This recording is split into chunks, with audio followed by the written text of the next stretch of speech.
আসসালামু আলাইকুম, welcome to my page Sabira's kitchen. সবাই কেমন আছেন বন্ধুরা? আশা করি আল্লাহর রহমতে অনেক ভালো আছেন। আমিও আপনাদের দয়ায় অনেক ভালো আছি। আজকে আমি আপনাদের সাথে চিতল মাছ দিয়ে বোনার একটি রেসিপি শেয়ার করব। আশা করি বন্ধুরা ভিডিওটি শেষ পর্যন্ত থাকবেন। এবার আমি চুলাতে একটি ফ্রাই প্যান বসিয়ে দিয়েছি আর এদিকে কেটে নিয়েছি টমেটো। আর এখানে আমি মাছের পরিমাণ করে মশলাগুলো নিয়ে নিয়েছি। এখানে নিয়েছি হলুদ গুঁড়ো, মরিচ গুঁড়ো, জিরে গুঁড়ো, ধনিয়া গুঁড়ো, পেঁয়াজ বাটা, রসুন বাটা আর স্বাদ মতো লবণ। আর মাঝারি সাইজের 2টি পেঁয়াজ কুচি করে নিয়েছি। এবার আমি ফ্রাই প্যানের মধ্যে পরিমাণ করে তেল দিয়ে দিয়েছি। তেলের পরিমাণটা একটু বেশি দিয়েছি। তেল গরম হয়ে গেছে। এবার এর মধ্যে আমি পেঁয়াজ কুচিগুলো দিয়ে দিব। পেঁয়াজ কুচিগুলো হালকা বাদামি কালার হয়ে গেলে আমি বাকি মশলাগুলো একসঙ্গেই দিয়ে দিব। সবগুলো মশলা কষাতে আমার আধা ঘন্টার মতো সময় লাগবে। এর মধ্যে আমি মাছের পাতিগুলো ফেলে মাছটা পরিষ্কার করে কেটে নিব।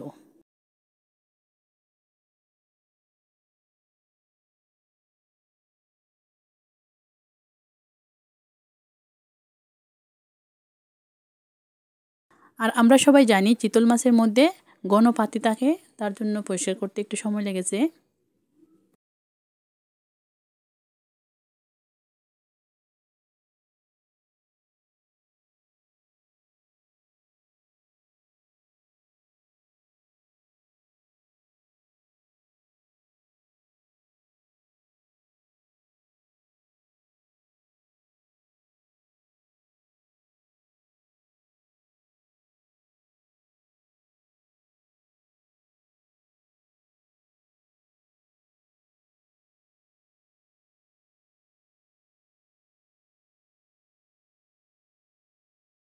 পেঁয়াজগুলো বাদামি কালার হয়ে গেছে। এবার এর মধ্যে সবগুলো মশলা দিয়ে দিব।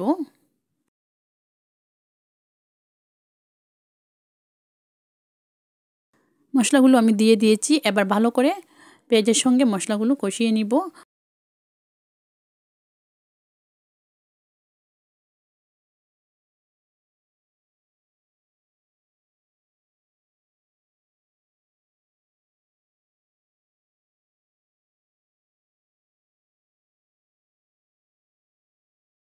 এর সঙ্গে টুকরো করা টমেটোগুলোও দিয়ে দিব।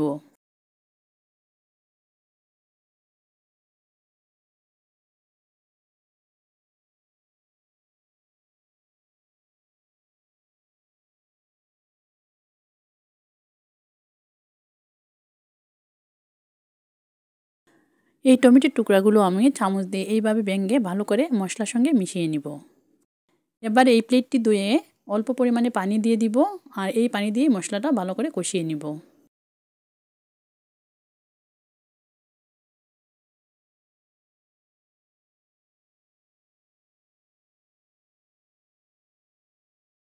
এবার আমি চুলার আগুনটা কমিয়ে দিয়ে একটি ঢাকনা দিয়ে ঢেকে রেখে দিব। কিছুক্ষণ পর ঢাকনা উঠিয়ে নেড়ে চেড়ে দিব। মশলাগুলো আমি সময় লাগিয়ে খুব ভালো করে কষিয়ে নিয়েছি। এবার মাছের পিসগুলো দিয়ে দিব।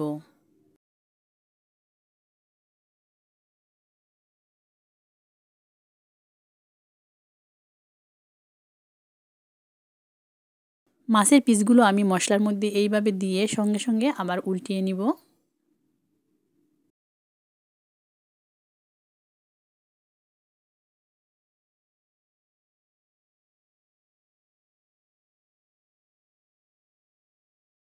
মাছের পিসগুলো এইভাবে চামচ দিয়ে উল্টিয়ে মাছের পিসের উপর মশলাগুলো লাগিয়ে নিব। তারপর ঢাকনা দিয়ে কিছুক্ষণ রান্না করব।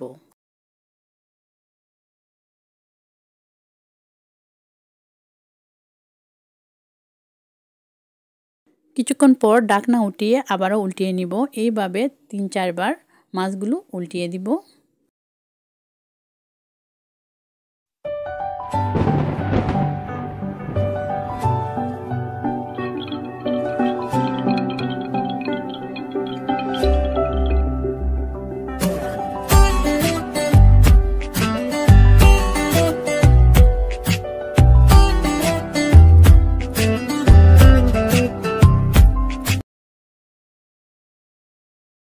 মাছগুলো মশলার সঙ্গে খুব ভালো করে কষিয়ে নিয়েছি। এবার অল্প পরিমাণের পানি দিয়ে দিব।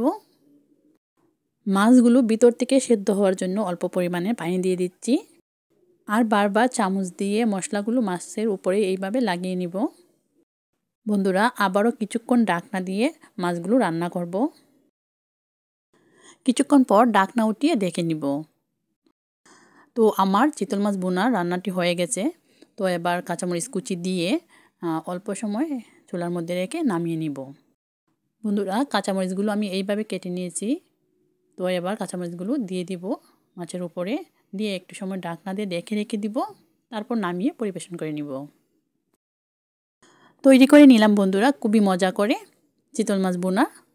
তো এই মাছটি আমার খুবই ফেভারিট একটি মাছ। আর এই মাছে প্রচুর পরিমাণে কাঁটা থাকে, তাই এই মাছগুলো খুব সাবধানে খেতে হয়। আর মাছের পেটের দিকে একদম কাঁটা থাকেই না, বড় বড় কিছু কাঁটা থাকে।